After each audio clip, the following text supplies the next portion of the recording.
A 5-year-old blind girl from India has gone from hopelessness to hope. Today in Nashville, the first in a series of surgeries began to restore her sight.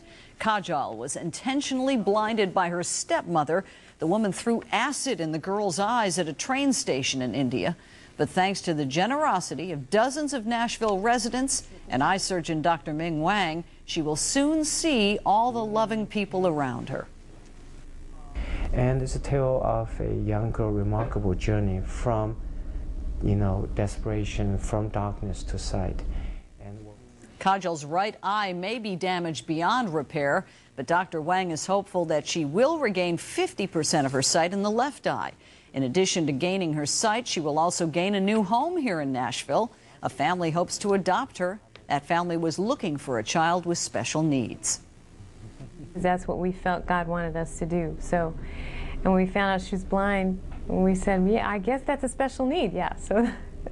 So we took her in, and we love having her.